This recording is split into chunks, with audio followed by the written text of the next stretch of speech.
Now let me introduce our UV LED lash extension set from Pinky Leem. Our UV lamp system is replaceable lamp holder products. The first step is to install the lamp holder in a rotating manner. Start by wearing our UV protection goggles, which block light below 405 nanometers and allow eyelash artists to work for long hours without eye strain. Then adjust the lamp head of our UV LED lamp to the best distance from the eyelashes is about 10 to 15 centimeters.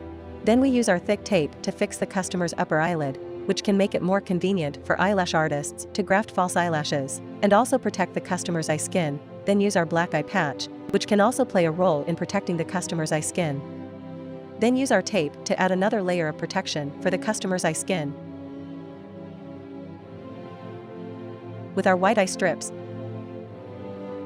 the eyelash artist can clearly see the client's eyelashes for grafting. Finally, use Pinky Leem UV LED extension glue with our UV LED lamp for light cure.